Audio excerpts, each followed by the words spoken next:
दोस्तों, हिंदू धर्म में सावन के महीने का खास महत्व होता है। इस दौरान भगवान शिव की पूजा करना अत्यंत फलदायी माना जाता है।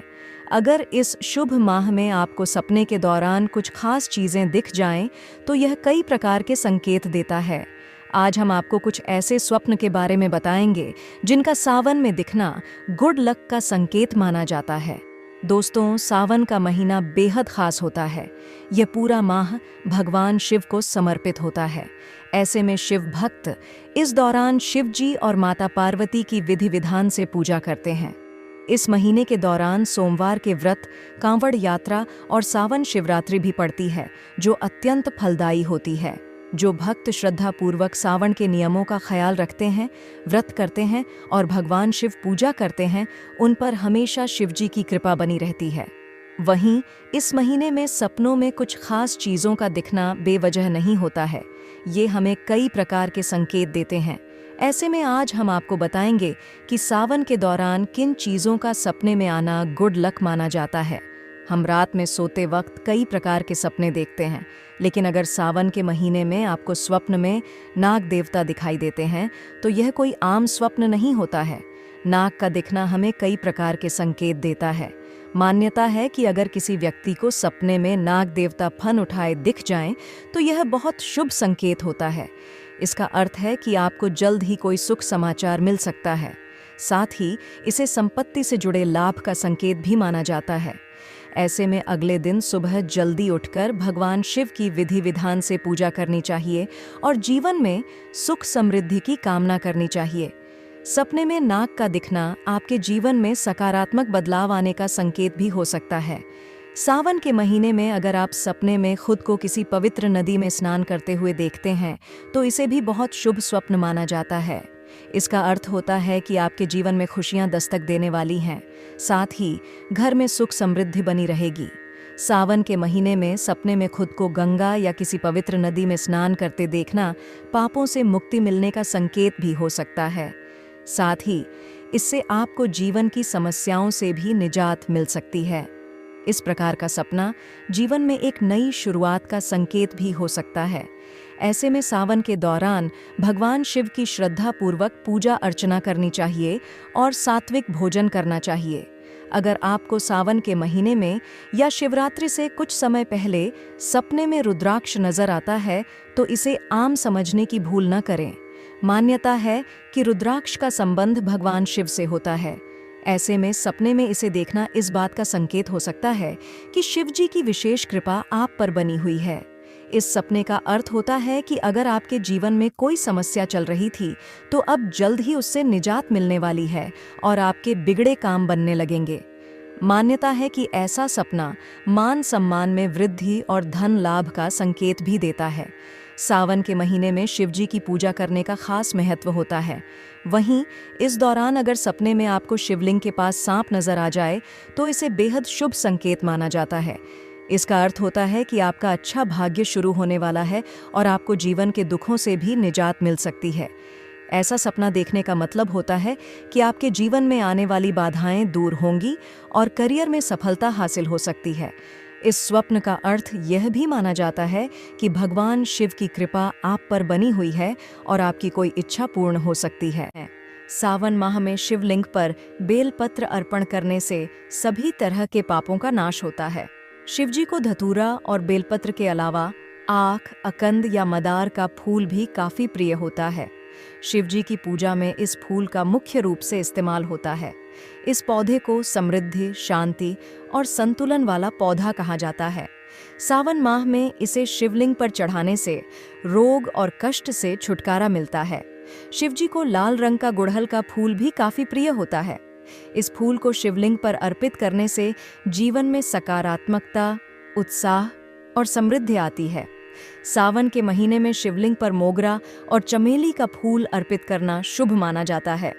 सावन माह में इसे शिवजी को अर्पित करने से आध्यात्मिक उन्नति के साथ मानसिक संतुलन में बेहतर बदलाव होते हैं। शिवजी को मोगरा और चमेली के फूल की खुशबू काफी प्रिय होती है। नीलकमल का फूल भी शिवजी को अति प्रिय होता है।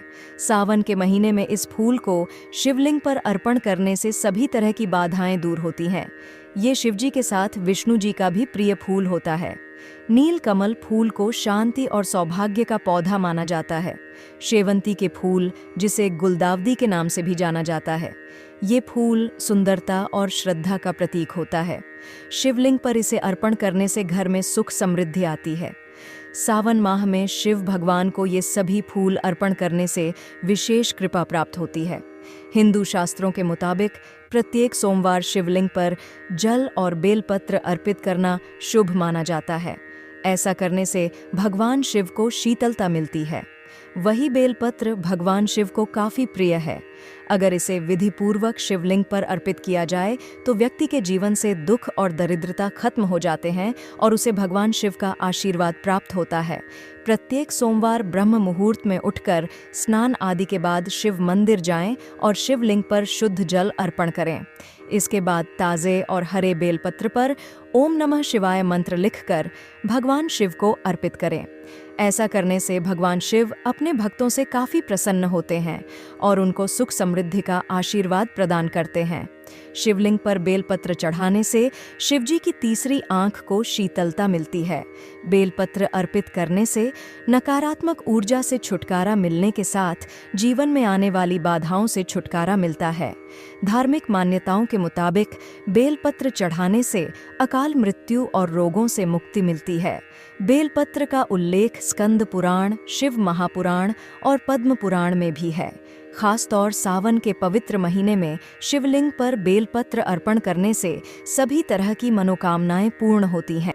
सावन माह में शिव को उड़द की दाल की मुट्ठी भी चढ़ाई जाती है।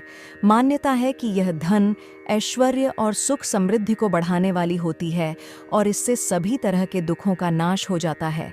सावन के पूरे महीने भी आप यह काम कर सकते हैं, या फिर अगर आप सिर्फ सावन के सोमवार को शिव मुट्ठी चढ़ना चाहते हैं तो ऐसा भी कर सकते हैं।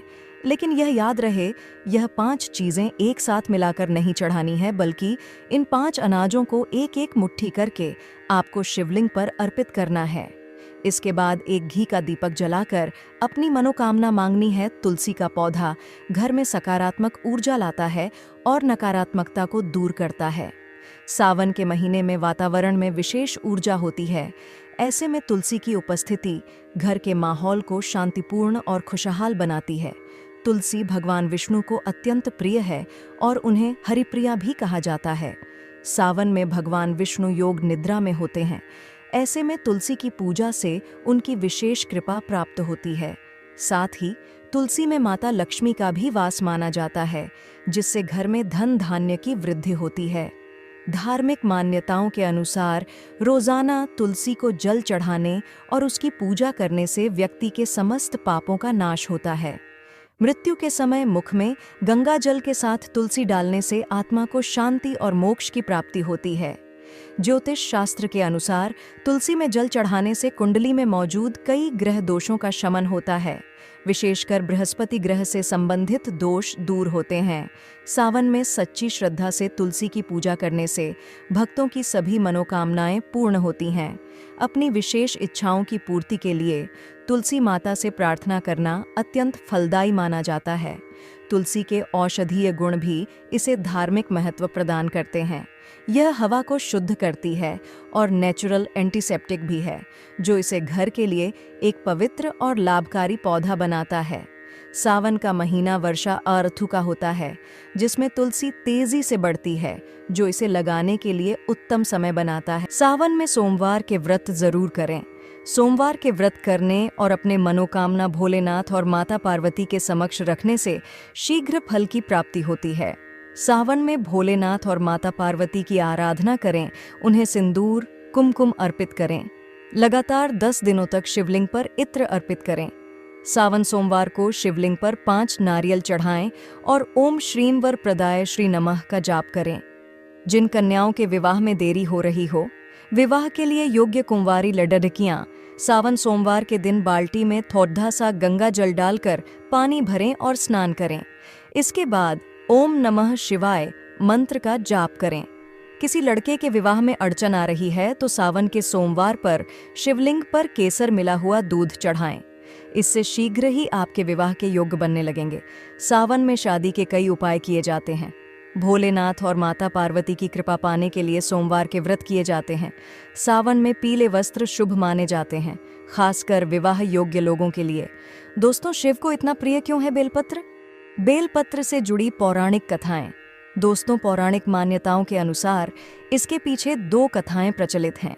पहली मान्यता के अनुसार समुद्र मंथन के दौरान जब कालकूट विष निकला तो भगवान शिव ने उसे अपने कंठ में धारण कर लिया, जिस कारण से शिव का शरीर तपने लगा। विष के प्रभाव से शिव का कंठ जल रहा था। तब देवताओं ने उनकी जलन को शांत करने के लिए बेलपत्र के साथ जल चढ़ाना शुरू कर दिया, जिससे शिव को शांति और ठंडक मिली। तभी से भगवान शंकर को बेलपत्र चढ़ाने की प्रथा चली आ रही है। दूसरी मान्यता के अनुसार माता पार्वती ने वर्षों तक जंगल में तपस्या की थी, जहां बेल के पत्र चढ़ाकर ही भगवान शंकर को प्रसन्न किया था और शिव ने उनको अपनी पत्नी के रूप में स्वीकार किया था। तभी से शिवलिंग पर बेलपत्र चढ़ाने की परंपरा है। भगवान शिव को यह अति प्रिय है। स्कंद पुराण के अनुसार बेल के पेड़ का जन्म माता पार्वती के स्वेद यानी कि पसीने से हुआ था। बेलपत्र के पूरे ही पेड़ को पवित्र माना जाता है और इसमें देवी लक्ष्मी का वास भी बताया जाता है। यही कारण है कि भगवान शिव को इसे अर्पित करने पर सौभाग्य की प्राप्ति होती है। शिव पुराण में भी बेलपत्र की महिमा का बखान किया गया है।